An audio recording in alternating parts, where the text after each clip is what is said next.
sino que también implica entender los mecanismos por los cuales los seres humanos, digamos, interactuamos con el medio ambiente, que voy a llamar exposoma, como llaman los norteamericanos, o en inglés el exposome, ¿de acuerdo?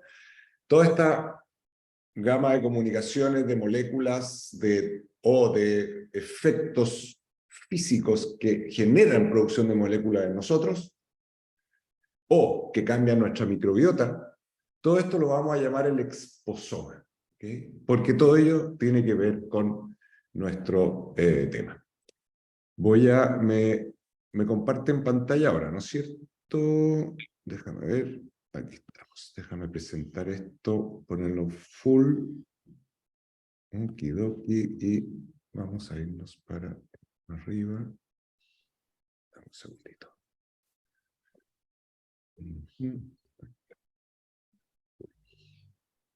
Y ahora les comparto pantalla de inmediato y vamos a partir.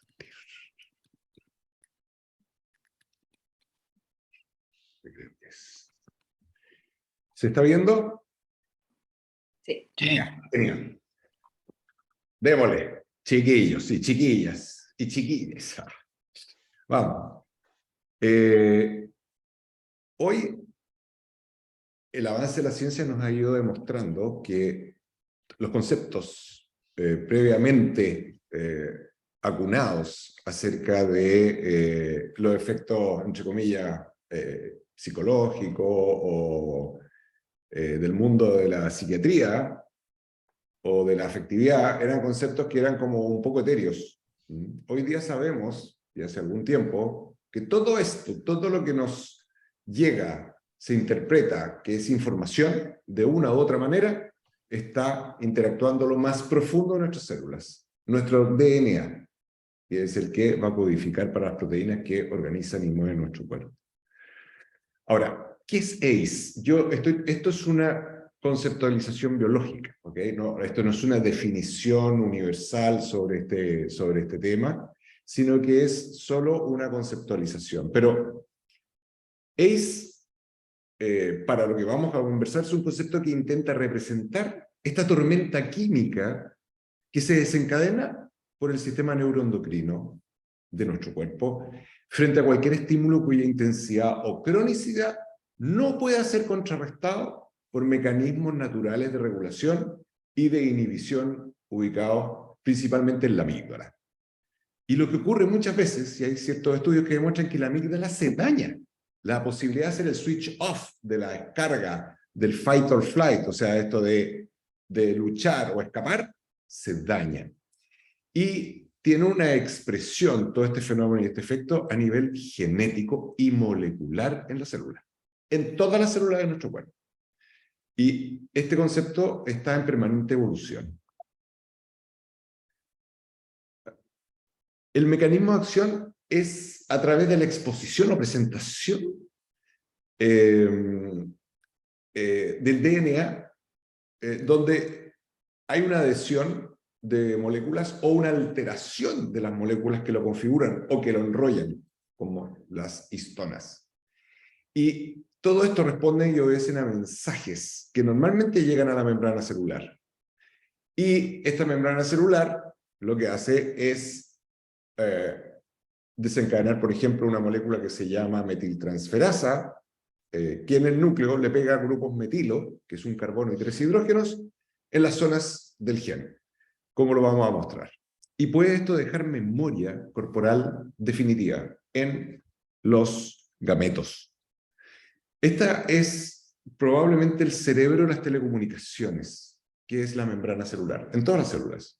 Y esta membrana bilipídica tiene una serie de antenas que van a captar específicamente diferentes sustancias. Y que hay sustancias que creemos que son externas, pero que también tienen receptores internos, como por ejemplo la cannabis, los cannabinoides, receptor cannabinoides, muy importante. Entonces, tenemos receptores que están asociados a productos del medio ambiente que pensábamos que no tenían nada que ver con ni nuestra ingesta ni nuestra vida. Aquí vemos cómo este DNA se le van adheriendo estas pequeñas zonas amarillas, que son los grupos metilo, y que si caen en el pedazo del gen que se llama intrón o zonas reguladoras, ese gen queda inhibido, deja de funcionar. Ahora, este proceso puede ser a través del grupo metilo o bien de estas bolitas que se llaman histonas, y también de mRNA, que es otro material nuclear. Ahora, aquí vemos trabajos que ya demuestran esta epigenética en la clínica, como la hambruna que provocaron los nazis en Holanda generó que generaciones posteriores tuvieran mayores incidencias de diferentes enfermedades, por ejemplo, el tema de la tolerancia a la glucosa. Acá, en China, también vieron que la hambruna, fetos, o sea, mamás embarazadas expuestas a hambruna, generaban un mayor riesgo de enfermedades renales, como adultos en estos niños. Y este proceso puede llegar a ser transgeneracional. El feto e incluso afectar los órganos reproductivos del feto si es que todo esto va ocurriendo o se mantiene este trauma o este efecto o este exposoma, esta información, mientras se está desarrollando el ambiente germinal en el mismo feto. Ahora, ¿cómo puede ser esto tan impactante? Bueno, fíjense que las abejas, estas dos abejas, que es la abeja reina y una abeja obrera, son exactamente iguales genéticamente, exactamente iguales. La única diferencia es que aquí vemos otra reina, completamente distinta, que vuela igual que la otra, pero se reproduce, el tamaño es mayor y vive mucho más. Pero, ¿cómo se genera esto? Siendo genéticamente iguales. Y aquí vemos cómo una es alimentada por lo que se llama jalea real, que es una producción de una secreción de las parótidas de abejas obreras jóvenes, y la otra con miel normal, cuyas características son distintas. Y así vemos cómo una reina se desarrolla en menos tiempo que una obrera, pero que tiene otras características totalmente distintas. O sea, mientras más precoz el estímulo, más transformación provoca, o más alteración o más supresión. En el mundo vegetal ocurre parecido.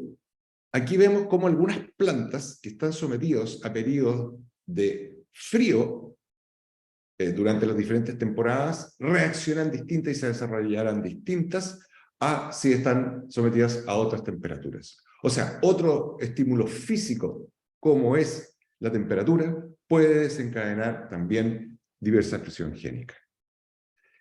Bueno, esta especie de traducción de lo que antes nosotros considerábamos una especie como de mundo aparte, hacia lo biológico y hacia lo genético, lo más profundo, nos va haciendo entender que mientras más temprana la edad de estos impactos, de esta información que llega a la membrana celular, mayor va a ser el impacto en la supresión, inactivación o en la transformación de los genes.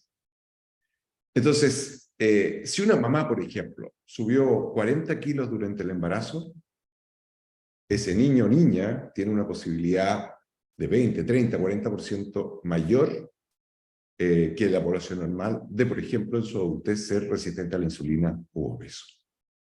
Si es que esta persona, esta pequeño o pequeña nace por cesárea o por parto normal, o si le dieron lactancia materna o no, va a ser un cambio gigantesco por el tipo de microbiota. Y el tipo de microbiota que se establece en el ser humano es como la huella digital, pero que también regula 80% producción de serotonina del cuerpo, producción de GABA, reacción de conocimiento e interacción inmunitaria con todo nuestro sistema inmunodigestivo, que es el más grande del cuerpo. Todo esto tiene que ver también con las características de ese pequeño, esa pequeña, y cómo va a responder a la exposición al trauma. Piensen lo siguiente, hoy la leche que tomamos en todas partes, el yogur, todo esto, una vaca para dar leche tiene que estar 306 días al año preñada. Y la cantidad de estrógeno de vaca que nos tomamos todos es terrible. El botón mamario en las niñitas hoy día a los 10 años desarrollado. Hay mamás que están pidiendo inhibidores hormonales para que las niñitas no se desarrollen así. Incluso la menarca, que antes era 13, 14, 15 años, hoy en día 11 años. ¿Y eso es por qué? Porque nos estamos comiendo estrógenos de producciones animales, o de pollos, o de pescado, etc. Todo eso va generando una transformación también epigenética. Lo que comentábamos, cómo el ambiente materno es clave en el desarrollo, y el exposoma, que es todo lo que nos rodea, que de alguna manera interactúa con nosotros. Aquí vemos cómo dos gemelas que tienen un análisis de cromosoma a X edad, y como vemos estos cromosomas con solamente elementos de histonas y otros que se ven por fluorescencia, que son completamente distintos, a pesar de que son personas idénticas. O sea, esto es parte de la historia distinta de ambos. Aquí vemos cómo estas dos hermanas, una sana, la otra con cáncer, sin antecedentes familiares. Y acá estas dos, que son idénticas genéticamente, las dieron adopción cuando eran chicas, no se conocían, una, eventos adversos de infancia severos, la persona con obesidad mórbida, y la otra, una vía que podríamos llamar sin exposición a eventos adversos. Y uno de nuestros estudios del grupo Cúbida con Bernardo Morales, Bernardo Krause, que nos hizo entender que acá había, a lo poco que nos hemos desarrollado, la posibilidad de vislumbrar cambios epigenéticos y envejecimiento a través del reloj de Horvath y otros, que nos van permitiendo entender que hay ventanas donde esta epigenética todavía no se manifiesta y que podría incluso algunos de esos mecanismos frenarse o inhibirse, ventanas de resiliencia de terapia, y aparentemente lo que más se ve afectado con estos cambios epigenéticos es una ventana en relación a la función inmune o autoinmune. Por algo, las enfermedades autoinmunes, asma y otras, son tan prevalentes asociadas al AIDS. Les voy a mostrar esto solamente para que vean el efecto de lo que es el estrés, cortisol, adrenalina, en las hormonas. El estímulo materno, que es en las neuronas, el estímulo materno que va generando las conexiones. Solamente ese estímulo del tacto, de la sonrisa, va generando un proceso biológico maravilloso, impresionante. Y este proceso va, de alguna manera, haciendo que se vaya desarrollando el proceso de maduración de todos los sistemas. Pero si nosotros vemos este mismo proceso sometido a una, ¿qué hice? Si vemos este mismo proceso sometido al estrés, vamos a ver cómo estas mismas células empiezan, y lo van a ver aquí en las células, en este caso bañadas de adrenalina y cortisol, vamos a ver cómo estas células empiezan a ver focos que son rojos de muerte neuronal y de glía. Esto solamente por el efecto del estrés crónico. Esto es lo que ocurre en el estudio Enigma, un estudio que se ve en que en los niños y niñas hay una especie de crecimiento neuronal, multiplicación hasta los 8 o 9 años, que después va bajando y luego va aumentando la materia blanca al lado derecho. Bueno, acá si los eventos de trauma se generan en estos periodos, las curvas se hacen más marcadas y afecta el desarrollo neuronal. Así vemos cómo una persona que tiene un desarrollo normal, vemos cómo está la corteza de este lado, y vemos cómo una persona sometida a este estrés crónico tiene, por ejemplo, acá toda la zona hipotalámica deformada, y todas las circunvoluciones, acá gruesas como dedos de palillo de tambor, y acá más finas, lo cual significa mayor superficie. Aquí vemos un niño de 3 años con un estudio en que a un niño de 3 años igual, con negligencia extrema, con abandono, con descuido extremo, cómo lo afecta. Perdón, Jimmy. Perdón, Sí. sí. Parece que se quedó Se pegado. pegó. Yo por ¿Ve? lo menos no vi nada Así de es. que había un video o algo. El Ah, video ¿no sí, vieron el yo vi video? el video, sí, pero quedó en el video, entonces después nos volvió a la presentación. Perdón. Ahí está en Ahora la sí. presentación, log. Sí, Espérate. Esas imágenes nos faltaron. sí. Exacto. La de los niños de 3 ¿Esta? años no la vimos. ¿Esa? Esa. Esa no la Ya, vimos. voy. Vale. Perdonen. Esto es lo que es el desarrollo. ¿Lo están viendo? Sí, ahora sí. Y Esto ahora es el sí. desarrollo de un cerebro más o menos normal, circunvoluciones más delgaditas, una región hipotalámica adecuada, y esto es uno sometido a estrés. Circunvoluciones de dedo en palillo tambor más gruesas, el hipotálamo caído, zona de lo que es toda la parte tiempo-espacio, emociones, etc. Y esto también significa menor superficie cortical. Este efecto físico que se puede ver es lo que produce el estrés postraumático o el estrés traumático crónico.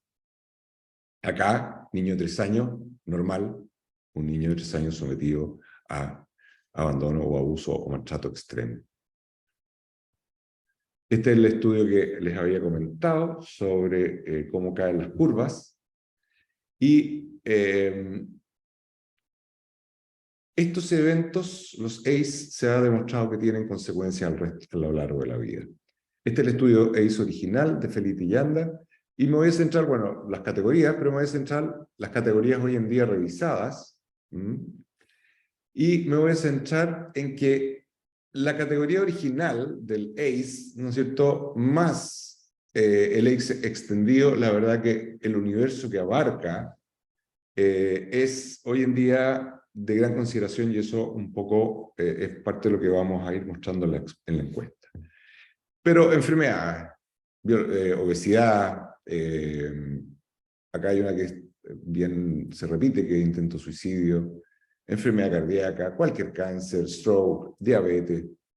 En todas se encontró mayor probabilidad de esta enfermedad y de factores de riesgo psicosocial, psicológico, depresión, trastornos del ánimo y otras enfermedades. Se ha demostrado asociación a decenas de condiciones que afectan no solamente al individuo, sino que a la familia y la sociedad. Y en una revisión reciente, que va un poco orientada a la parte más bien psiquiátrica, psicológica, salud mental, la ideación y el intento suicidio es de 10.48 veces más que la población no expuesta a AIDS. Y ser violenta, también ser víctima de violencia es enorme. Enorme. Esto es 6.03, es un odds ratio, 6.03 veces más de exposición o de evento. Acá el intento suicidio es uno de los que más se ve, y hoy en día con la epidemia de intento suicidio y suicidio infanto-juvenil en el mundo, la verdad que posiblemente no hay que estar buscando muy lejos para entender de que estos eventos de la infancia pueden originar gran parte de todo esto. El consumo de drogas en relación a los scores de ACE, sin ACE, 1, 2, 3 y 4 grados. Lo mismo, en la medida de mayor cantidad de ACE, la cantidad de intentos de suicidio en la vida. Y durante la vida, estos estudios originales se han replicado en el 2013, 2015, varios años manteniendo las frecuencias de los scores. El primer estudio demostró que al menos una tenía 51% de ocurrencia en la población, y más de 4 y más, 16,7% en general. Ahora, todo esto provoca que los estudios que asocian expectativa de vida, si la persona tiene 6 o más ACE, que se ha visto que hoy en día es similar prácticamente a 4 o más ACE, tiene una expectativa de vida menor en 20 años. Esto es el estudio de nuestra encuesta, donde se distribuye acá, gracias a Paola Viviani, estuvo ella trabajando, estuvimos viendo las categorías y ella trabajando en esto. Vemos acá como 0 ACE cómo va la distribución, y vamos a hacer una mirada a lo que significa al menos un ACE y 4 más. Y aquí vemos cómo del total, al menos un ACE, sin poner los missing, o sea, son las personas que no quisieron contestar, es casi un 80%, al menos un ACE, sumando las categorías, haciendo todo el estudio. Y al menos 4 ACE supera el 4%, el 30%. 30% de la población encuestada tenía al menos 4 eventos adversos de infancia, al menos 4. Relacionado a abuso físico-psicológico, a abuso sexual, ambiente donde se vive con una persona que tiene problemas con la ley, madre alcohólica, golpeo a la madre, o sea, todas estas son ambiente disfuncional. Ni siquiera le hemos agregado lo que es, y eso es lo que hace le dice extendido, es todo lo que son las categorías de disfuncionalidad y traumáticas que no son dentro o directo a la persona, sino que son todas las ambientales. Y aquí vemos cómo en el estudio que preparó anteriormente, y me queda poco para terminar, para la discusión, que preparó anteriormente Pía, vemos que esto compara las cifras de Felipe original con las nuestras. Aquí en el estudio habían unas categorías que habíamos dejado de lado, pero cuando uno tiene al menos una adversidad, el total es 80%. Cuando en todas partes entre el 50 y 60% máximo. Nosotros tenemos 80%. Y cuando se trata de 4 y más, tenemos 31,6%. Felipe tenía 14%. Eso es lo que nosotros estamos viendo en nuestra encuesta, y espero que a futuro tenemos un proyecto en curso que necesitamos la ayuda especialmente del grupo al que participo también, que es súper importante, que es el de salud pública. Vamos a necesitar su ayuda porque está todo lo que es Mauco, donde ya está incorporado la evaluación de grupos en el ACE, y se va a poder ver también no solo esto, sino que cuál es la asociación a las enfermedades. Bueno, con esta última diapositiva quería agradecerles y darles esta especie de pincelazo inicial o precoz de las publicaciones que vienen hacia adelante con respecto a leyes, y de alguna manera poder transmitir que los eventos adversos de infancia tienen que ver con no solo con los que conocemos, van a tener que ver también con un montón de otros factores que hoy en día se están tratando de incorporar, como la repetición, como quién es el agresor, o también como cuáles son las cualidades, las condiciones en que ese niño o niña llega al trauma. Incluso cuáles son sus características de microbiota. Hoy en día hay estudios que están evaluando la microbiota para chequear cuáles son microbiotas protectoras de las que no son protectoras. Y estudios que también asocian el patrón epigenético para saber si esta persona tiene un riesgo de mayor, entre comillas, envejecimiento o de patología en base al impacto. Eso. Muchas gracias. Espero que les haya interesado. Muchas gracias Jimmy. Yo me voy a tomar la libertad de hacer un breve comentario antes de comenzar con el diálogo, y un comentario un poco, digamos, gremial de parte de las humanidades, filosofía, teología, etcétera, que es el tema de hasta qué punto todos nosotros tenemos una antropología. Digamos, si uno la reflexiona filosóficamente, tiene una antropología, digamos, consciente, reflexionada, y si no lo hace, digamos, igual tiene una antropología. Esto que nos llame tanto la atención, la vinculación entre lo biológico, lo anímico, lo espiritual, etcétera, etcétera, tiene, digamos, como antecedente digamos, la antropología platónica de la separación alma y cuerpo, después toda la cosa de Descartes, etcétera, etcétera. Y esto tiene impacto hasta en las políticas públicas, en que la salud física parece que es algo verdaderamente real, y la salud, digamos, que no es física, eso, bueno, ya ahí veremos, ¿no es cierto? Entonces, simplemente reflexionar sobre lo importante que es cómo tomar conciencia de los propios modelos antropológicos que cada uno tiene en la cabeza, porque siempre los tenemos. Y bien, bueno, después de este comentario, ahí abrimos la palabra para el diálogo.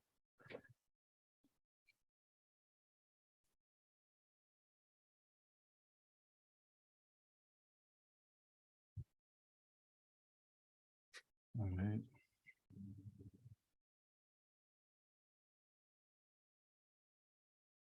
Dudas. Sí, pues aprovechamos ahí saludar a Bernardo Krause, que también, digamos, ha participado en estos estudios y que está aquí en la reunión. Nuestro partner. Muchas gracias. Saludos a todos. Gracias. ¿Puedo partir, Samuel? Muy bien. Guillermo, por favor. Muy interesante, Jimmy. Cada vez nos ilustra más sobre la importancia de los eventos adversos de infancia en la salud adulta de las personas y el impacto que pueden tener en futuras generaciones. Me impacta que las cifras de nuestra encuesta nacional de abuso muestran un nivel de exposición al AIDS mucho mayor que en otros estudios. Siempre he pensado que nuestra sociedad es bastante más enferma que otras que uno conoce en viaje o cosa de caminar por una calle cualquiera de una ciudad y ver la diferencia de cómo reaccionan allá y acá. Eso es casi un comentario así liviano, pero que uno lo siente. Entonces, de ser efectivamente, porque uno podría pensar de que hay una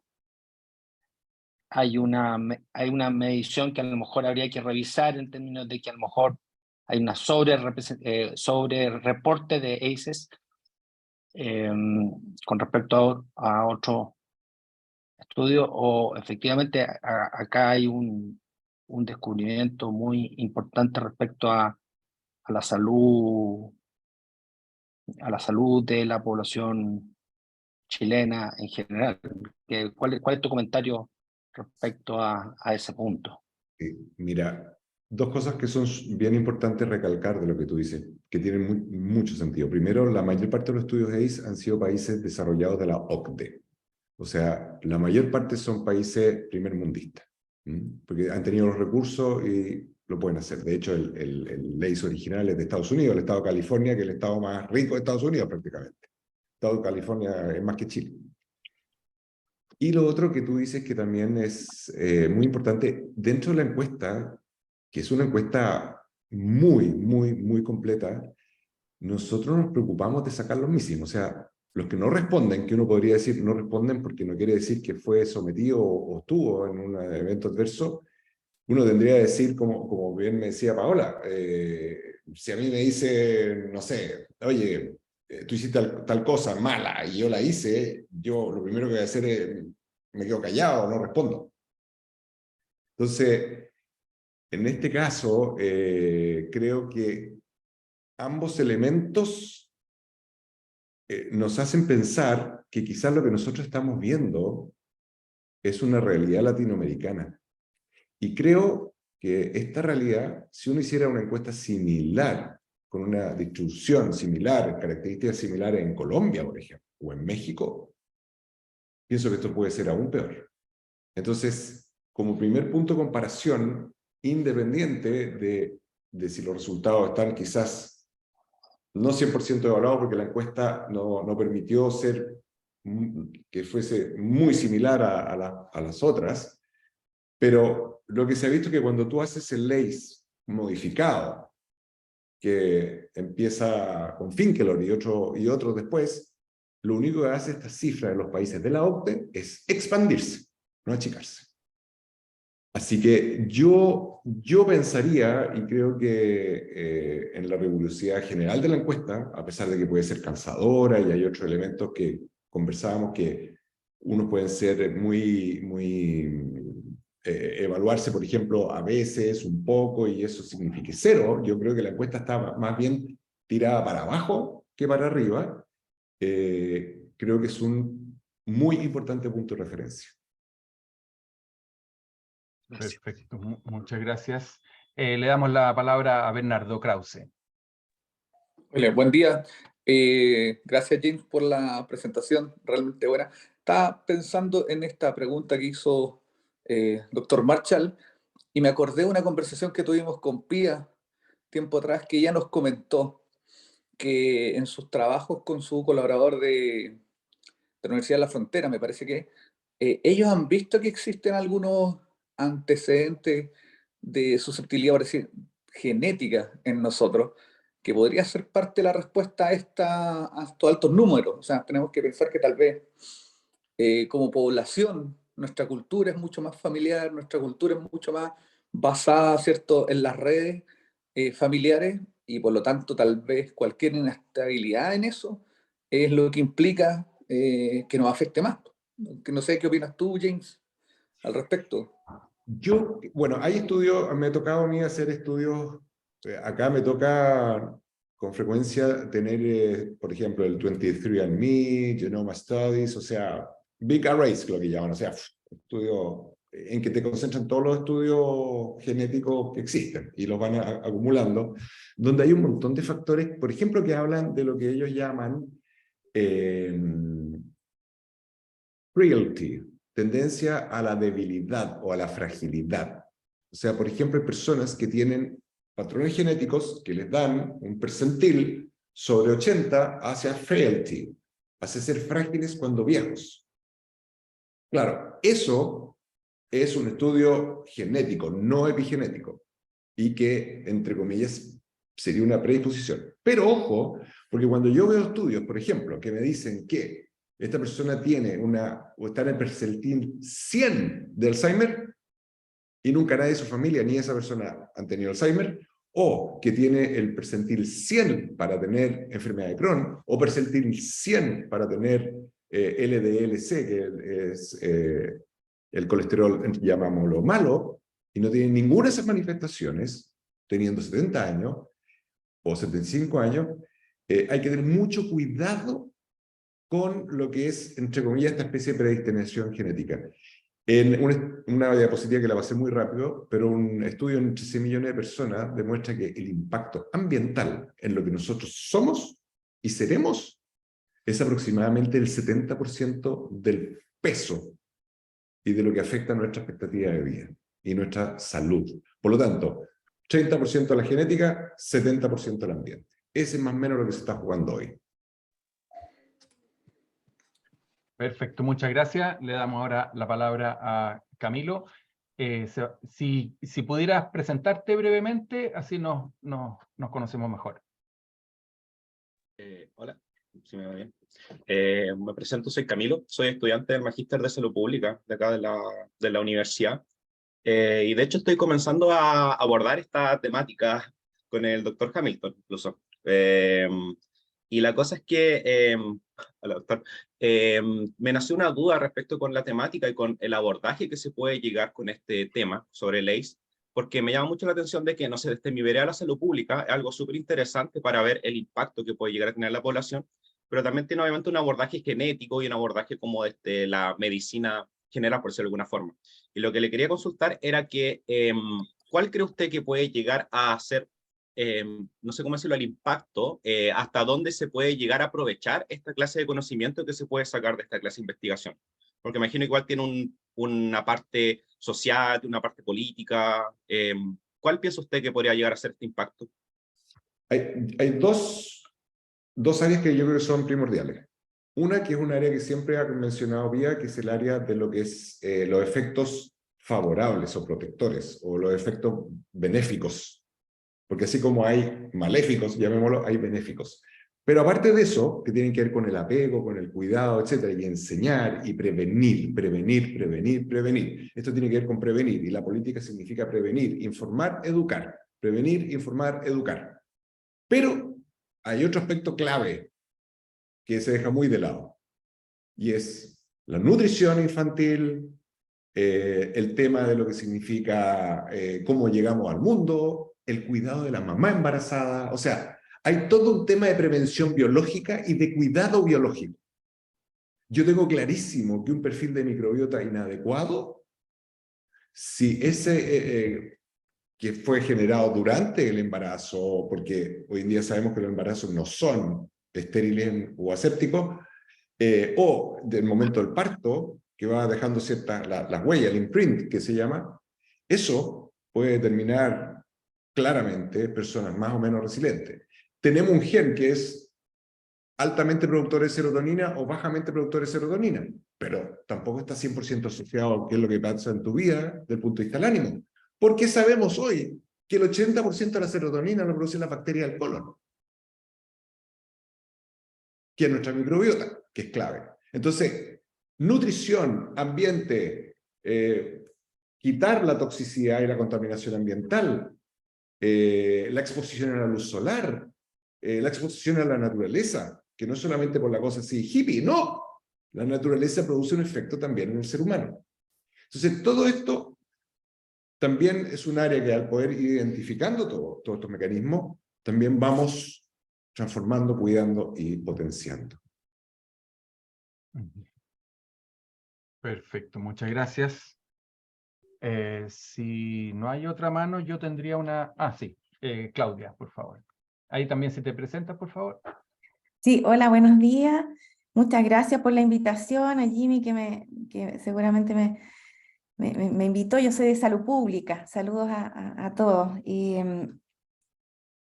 he estado escuchando muy atentamente la presentación y me surge como una idea, comentario, como del punto de vista de las estrategias de prevención. Pensando justamente que cuando se trata de exposiciones que son masivas en la población, lo que está mostrando este estudio, ¿cierto? Aparentemente que las prevalencias de estar expuesto a una cantidad importante de estos eventos adversos es algo más de lo que se está evaluando en otros estudios, y además siempre estos resultados en temas sensibles como estos son como la punta del iceberg, o sea, probablemente el estudio aún es conservador. Ese es como en general, ¿cierto? Lo que uno podría pensar. Entonces, si pensamos que 30% es, y de ahí para arriba, estamos ante una exposición masiva en etapas tempranas y a lo largo de la vida. Entonces, de punto de vista de las estrategias preventivas, allí uno no tiene otra manera que apearse a través de estrategias colectivas, en el fondo, y que aborden el tema de la prevención desde los entornos. Lo que no significa de que no se vayan a hacer intervenciones para mejorar las capacidades de los individuos, ¿cierto? De todo tipo. Pero cuando hay exposiciones tan masivas, por lo menos en salud pública, en epidemiología, nosotros estudiamos y enseñamos mucho este tema de que se requieren acciones colectivas y una mirada desde entornos que cuidan. Ahora, esos entornos son desde nutricionales, como decía Jimmy, de ambiente construido, de seguridad en las calles, de estrategias, ¿cierto?, que promuevan la salud mental, y etcétera, en el fondo, pero tiene que ver probablemente con una mirada desde el colectivo, y uno no tiene ninguna posibilidad de impactar indicadores de incidencia de estas cosas si no toma acciones a nivel de los entornos. Entonces, eso por una parte. Segundo, de punto de vista académico, esta presentación también me refuerza una idea que hace tiempo venimos conversando con distintos colegas, y que lo conversamos cuando vino el rector a medicina, de hecho, y que tiene que ver con el tipo de comunidad que llega a nuestra universidad, probablemente los estudiantes que llegan, en qué condiciones llegan, ¿Y qué es lo que estamos viendo? En el fondo, problemas de salud mental gravísimos, con una comunidad de adultos y también de estudiantes que probablemente uno pregunta un poquito nomás y hay un cierto daño en distintas etapas de la vida a raíz de la pandemia, personas que además tienen trauma por otras razones, ¿cierto? Que han perdido un ser querido, etcétera. O sea, ¿qué es lo que finalmente quiero comentar? Solamente que mi observación, y compartía con varios otros académicos, es que estamos enfrentando una comunidad, tanto estudiantes como comunidad general, en el fondo, que llega muy dañada. Y si estamos preparados para eso, y si tenemos circuitos de reparación o de acogida, en el fondo, más allá de lo individual. Se los dejo como, esto ni siquiera es una idea, es un fragmento de idea, pero que hemos estado compartiendo con algunos profesores que estamos observando a nuestros estudiantes y a la comunidad general. Nosotros, profesores y funcionarios, tampoco exentos de estas mismas cosas. Así que lo dejo hasta ahí y sobre todo agradezco mucho la invitación a compartir. Muchas gracias. Perfecto. Muchas gracias, Claudia. Yo creo que a nosotros lo que más nos interesa es escuchar y por eso yo preferiría darle la palabra a Blanca Peñalosa y Jimmy después puede hacer una reacción a ambas intervenciones. Muchas gracias. Sí, muchas gracias. Gracias, Jimmy, por tu presentación tan sintética, este tema tan complejo. Yo creo que podríamos estar, no sé, varias horas hablando sobre la complejidad y la magnitud de lo que Jimmy ha presentado. A mí me parece que esta debería ser como una bomba, ¿no? Que debería explotar en el medio del Ministerio de Salud, del Ministerio de todos los ministerios, ¿no? Del área de social, social, digamos, etcétera. Porque me parece tan impactante por la magnitud y por el impacto que tiene, que es tan raro, ¿no? Que estemos en la intimidad de una reunión como esta y que aparezcan algunas noticias y que no produzca ese impacto. Entonces, yo creo que lo que está detrás de eso tiene mucho que ver con la primera reflexión que hizo Samuel, que es este tema del paradigma en el que estamos metidos, ¿no? Y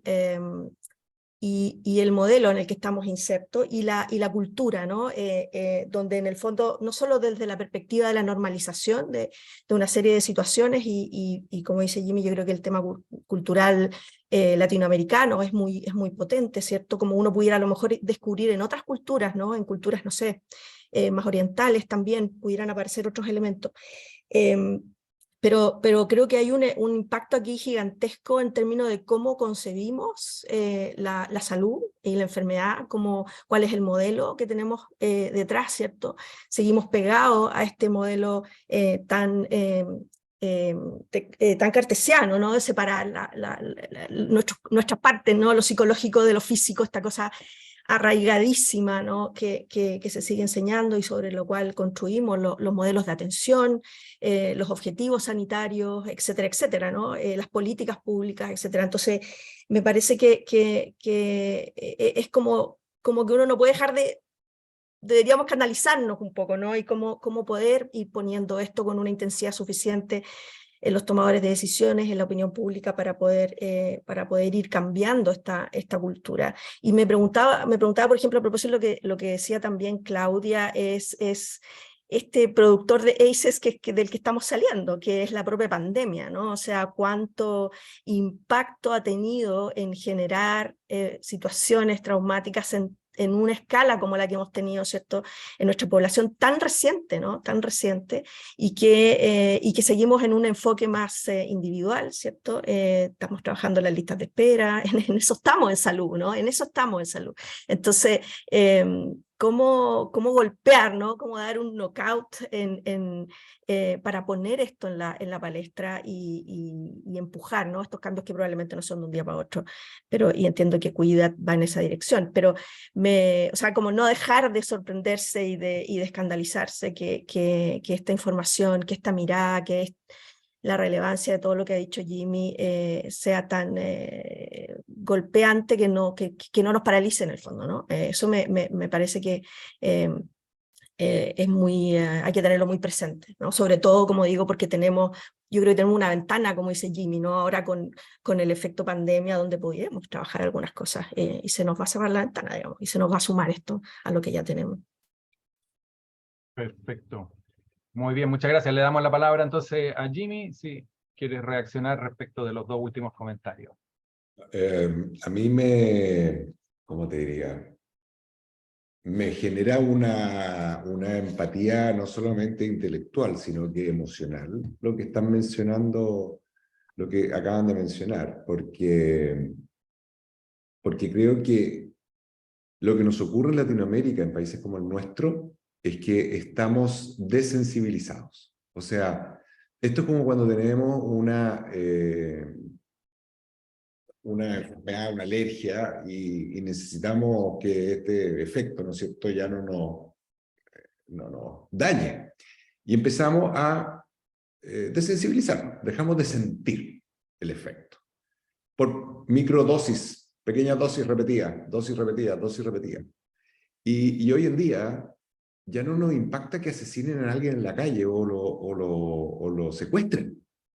O sea, hay muchas cosas que están ocurriendo en nuestra sociedad que impactan a todos y que cada vez como que, y eso, las comunicaciones, las noticias y todo lo que ocurre en nuestro ambiente tiene un efecto.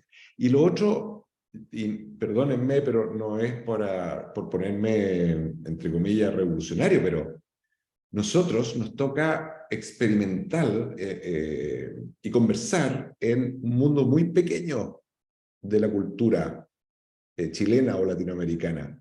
No nos olvidemos que hay un 70% o más de mundo del cual hay costumbres, actitudes, subculturas de las cuales nosotros desconocemos, pero que, por ejemplo, ¿cómo la puedes percibir? Con que en algún momento, estando yo, cuando yo era jefe de división en el Padre Hurtado durante muchos años, uno de los dramas de la maternidad era que tenían casi un 20% de embarazos adolescentes de 15 años para abajo. 20%.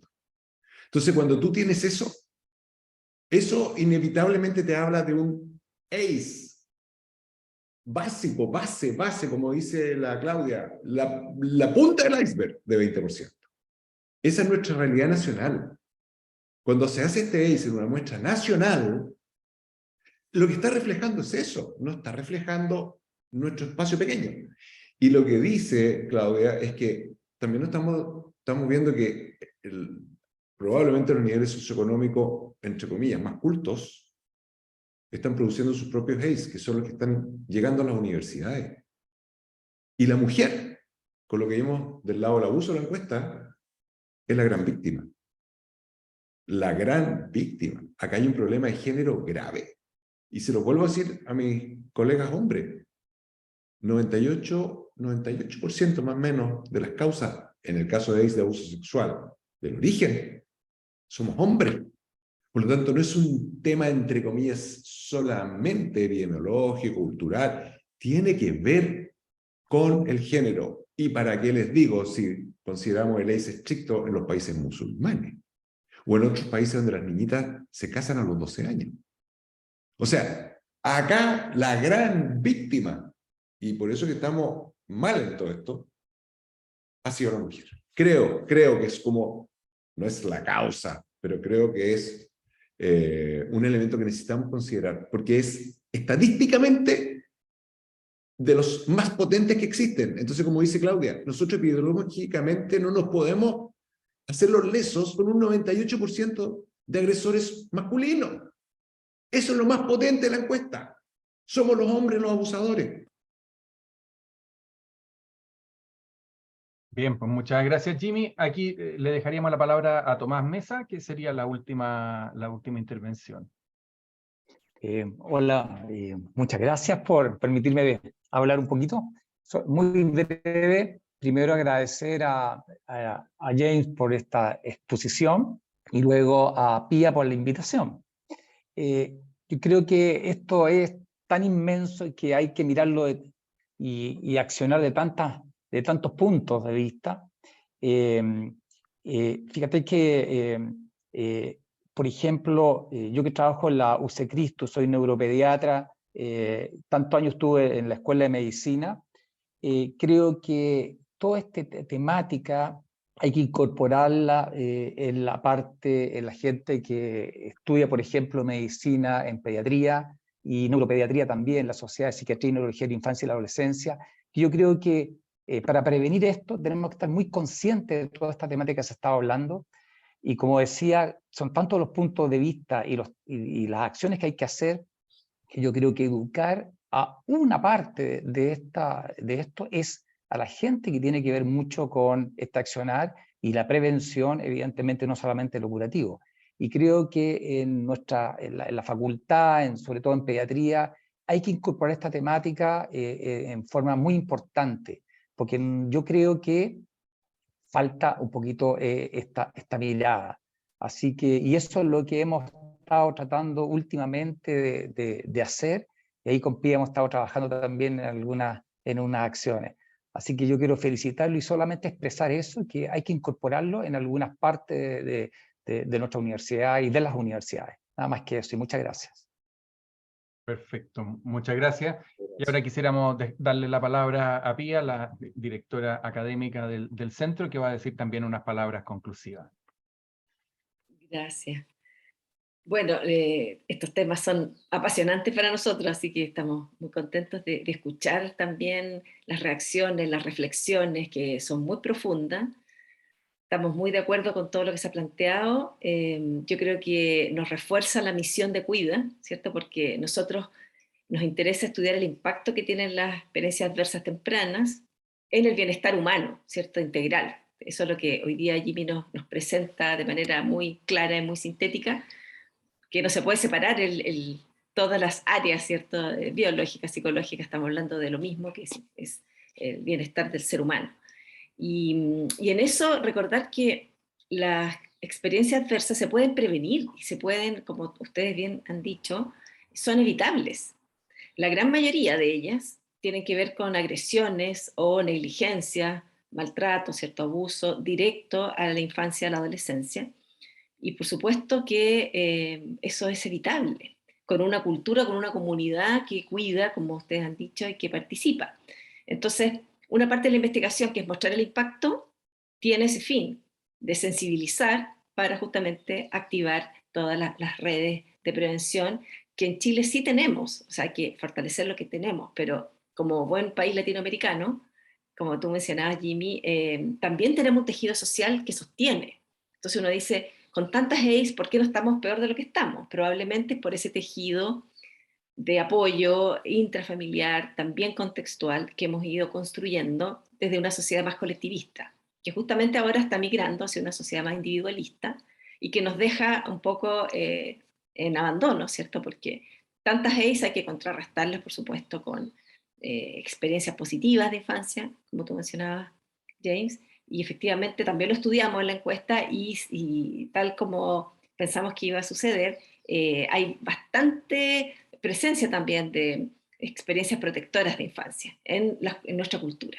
Y eso qué interesante será comparar con otras culturas. Entonces, vemos una línea de investigación muy fructífera que tiene muchas aristas, y en eso, gracias James por ponerlo sobre la mesa de una manera muy clara. Y bueno, yo estoy muy contenta de estos espacios porque así nos permite también como retroalimentar lo que nosotros como Cuida estamos diseñando estudios y viendo el impacto, y vamos a necesitar mucha ayuda también para llevarlo a la comunidad y poder transformar estas investigaciones y resultados de estudios chilenos en, por supuesto, cambios en la sociedad y sobre todo políticas de prevención y protección a la infancia. Así que te paso la palabra, James. Muy bien, pues muchas gracias. Yo creo que ha salido mucho todo este tema del carácter cultural, la dimensión cultural del abuso, lo que muestra la necesidad, ¿no es cierto?, de grupos interdisciplinares y cómo es un fenómeno que es necesario abordar desde distintas perspectivas disciplinarias. Ahora, junto con agradecerles a todos su participación, le dejo la palabra a Jimmy para que dé la conclusión del seminario. Estás muteado. Gracias. Qué bueno tener un maestro de ceremonia. Lo primero es que, y no me quedo con representar todo el espíritu de Cuida, cuenten con nosotros, la universidad y todas las redes que la universidad puede ampliar para estar difundiendo esto permanentemente. Es uno de nuestros, digamos, life motif, ¿no es cierto? Es claro. Y yo, a ver, la esencia de este tema es, como dice Pía y el resto, transformar nuestra mirada. Porque es clave entender que la infancia y todo este periodo previo, incluso hablando la embarazada, diría yo, que parte ahí, yo creo que nos podemos separar embarazada de infancia, es lo que puede generar que un país vaya hacia allá o vaya, no paralelo obviamente, con la punta de flecha hacia allá. O sea, cuando tú estás lanzando un rocket o una flecha o lo que sea, el ángulo de salida, mientras más larga llega la flecha, todos saben, va a quedar más lejos de lo que puede haber sido el objetivo inicial. Por eso que mientras más intervenimos al inicio del lanzamiento de la flecha, más impacto podemos crear en la sociedad. Y finalmente creo que el tema del cuidado, no como un tema netamente, como una frase importante, sino que el tema del cuidado en general, pero por sobre todo el cuidado que tiene que empezar también a considerar el hombre con la mujer, tiene mucho también de repercusión. Y eso también se enseña desde pequeño, enseñan también los papás, las mamás. Bueno, eso, creo que nuestro rol de Cuida tiene que ver con investigar, difundir, educar, descubrir, y que este asombro se transforme en un cambio de mirada. O sea, esto es para cambiar los paradigmas. No podemos seguir pegados. Ese, en el fondo, es un poco el mensaje. Da Vinci, cuando veía un pájaro volar, no se lo atribuía a la fuerza de Dios. Da Vinci lo que hizo fue analizar por qué el pájaro volaba. Porque él no fue educado donde educaban a los hijos de nobles, porque era el hijo de un noble con una sirvienta. Entonces tuvo que autoformar. Entonces no atribuía a la cosa, entre comillas, que puede haber un origen divino en el fondo, pero utiliza las leyes de la física. Por lo tanto, lo que nosotros observamos, necesitamos no atribuirle ideas preconcebidas, y así como los indios caribes que vieron las carabelas de Colón, no se queden en una falta de imágenes posibles para atribuirlas, que finalmente les generaron la ceguera de ver las carabelas, porque no estaba dentro de su imaginario. Por lo tanto, hagamos crecer nuestro imaginario. Nos va a hacer entender esto mejor. Muchas gracias. Muy bien, pues muchas gracias de nuevo y les agradecemos a todos la participación, y naturalmente que los vamos a estar informando de los siguientes seminarios, porque de esa manera se va creando como una comunidad académica interdisciplinar, que es lo que verdaderamente le da valor a una universidad y a un centro de investigación como este. Así que muchas gracias, y gracias especialmente a Jimmy por la presentación. Chao, chao. Nos vemos. Chao, gracias. Chao, chao. Muchas Muchas gracias. gracias. Sí, Chao, gracias chao. a todas, todas. Tengan buen día. Chao, gracias.